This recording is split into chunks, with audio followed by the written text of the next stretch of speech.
இன்னைக்கு இந்தியாவில் எல்லா இடத்திலும் அதிகமாக பேசக்கூடிய ஒரு வார்த்தை இருக்குதுங்க ஐயா, மோடி கேரண்டிங்கிறாங்க. கேள்விப்பட்டிருக்கீங்களா ஐயா? மோடி கேரண்டின்னு பேசுறாங்க. மோடி கேரண்டி எப்படி திண்டுக்கல் பூட்டை உடைக்க முடியாதோ, மோடி அவர்கள் ஒரு வாக்கை கொடுத்தால் காப்பாற்றுவார்கள் என்பதுதான் மோடி கேரண்டி. 2019 பாராளுமன்ற தேர்தலில் பாரதிய ஜனதா கட்சி நம்முடைய தேர்தல் வாக்குறுதி 295 தேர்தல் வாக்குறுதி கொடுத்தோம்.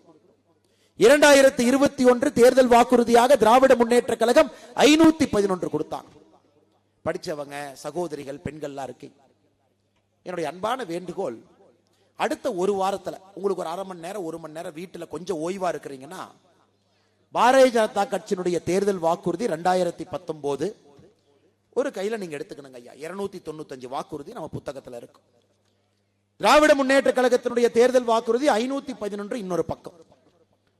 வீட்டில் இருக்கக்கூடிய குழந்தைகிட்ட ஒரு பென்சிலோ பேனாவோ கொடுத்து, பாரதிய ஜனதா கட்சி கொடுத்திருக்கக்கூடிய தேர்தல் வாக்குறுதி செஞ்சுட்டாங்க 5 வருஷத்துல ஒரு டிக் போட்டுங்க ஐயா. பாரதிய ஜனதா கட்சி 2019 கொடுத்த தேர்தல் வாக்குறுதி செய்யவில்லை என்றால் அதை அடிச்சிருங்க. திராவிட முன்னேற்ற கழகம் 2021 511 வாக்குறுதிக்கு இதே பண்ணுங்க ஐயா. இன்னைக்கு பாரதிய ஜனதா கட்சியினுடைய தலைவராக இத்தனை கேமரா இருக்கும் பொழுது நான் பொய் பேசக்கூடாது. எல்லோருக்கும் முன்னாடி, ஏன்னா அது ரெக்கார்டர், யாரு வேணாலும் பார்க்கலாங்க ஐயா. எந்த திமுக காரனும் இதை பார்த்த உடனே வெப்சைட்ல போய் டவுன்லோட் பண்ணி அண்ணாமலை என்ன பிடிக்கலாமா, உடனே 295 பாடுறாங்க. தைரியமாக ஆணித்தரமாக சொல்லுகின்றேன் ஐயா, 295 வாக்குறுதியும் நிறைவேற்றிவிட்டு மேடையின் மீது அமர்ந்திருக்கின்றோம். 295 தேர்தல் வாக்குறுதியும் நிறைவேற்றிவிட்டோம். 511 தேர்தல் வாக்குறுதி 2.5 வருஷம் ஆச்சுங்க ஐயா.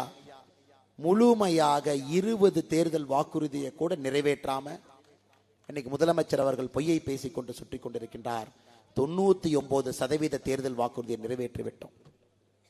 100 நாள் வேலை வாய்ப்பு திட்டம் 100 நாள்ல இருந்து 150 நாள் நிறைவேற்றல. கேஸ் சிலிண்டருக்கு 100 ரூபாய் மானியம் நிறைவேற்றல. பெட்ரோல் டீசல் விலை 5 ரூபாய் 4 ரூபாய் குறைப்போம் நிறைவேற்றல.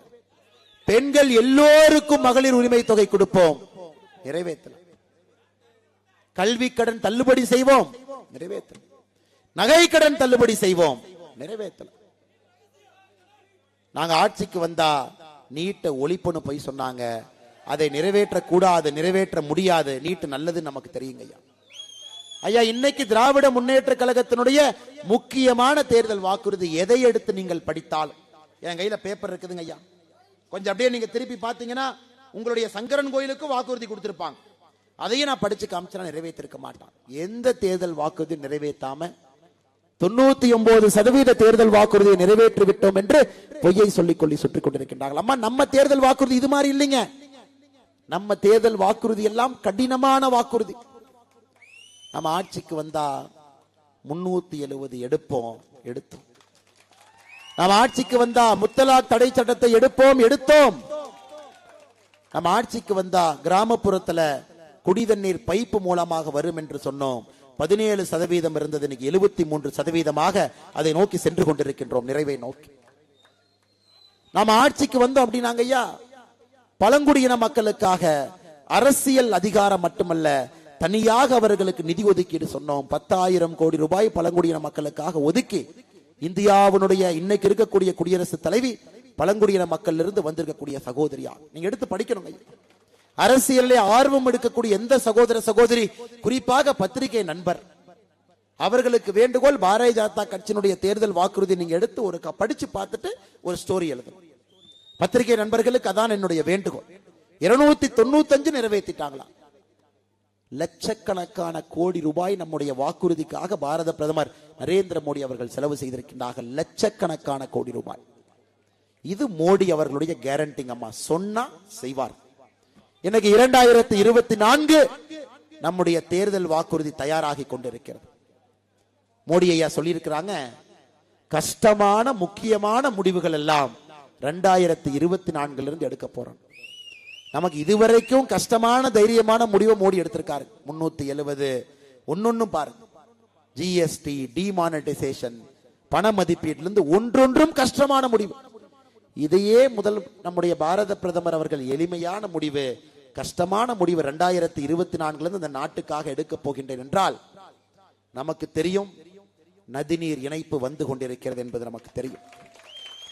2,50,000 கோடி ரூபாய் தேவை, யாரும் தொடவில்லை. மோடி அவர்களுடைய 3வது ஆட்சி காலத்திலே செய்து காட்டுவார்கள் என்கின்ற நம்பிக்கை நமக்கு இருக்கு. இதெல்லாம் 70 ஆண்டு காலமாக 75 ஆண்டுகளாக காத்திருந்ததெல்லாம் வருதுங்க. 33% பெண்களுக்கு இன்னைக்கு இடஒதுக்கீடு கொடுத்து அடுத்த பாராளுமன்ற தேர்தல் 2029 நடக்கும் பொழுது பாராளுமன்றத்தினுடைய மொத்த சீட்டு அதிகமாயிருக்கும் ஐயா. அதிலே பெண்களுக்கான இடஒதுக்கீடும் வந்திருக்கும். இது எல்லாம் நம்முடைய வாக்குறுதி. நம்ம எதுவுமே பொய் பேச மாட்டோங்க ஐயா. எல்லா வாக்குறுதியும் செயல்படுத்தி காட்டி இருக்கின்றோம். 3வது முறையாக 2024 29 வாக்குறுதியோடு உங்கள் முன்னால் வர இருக்கின்றோம் சகோதர சகோதரிகள்.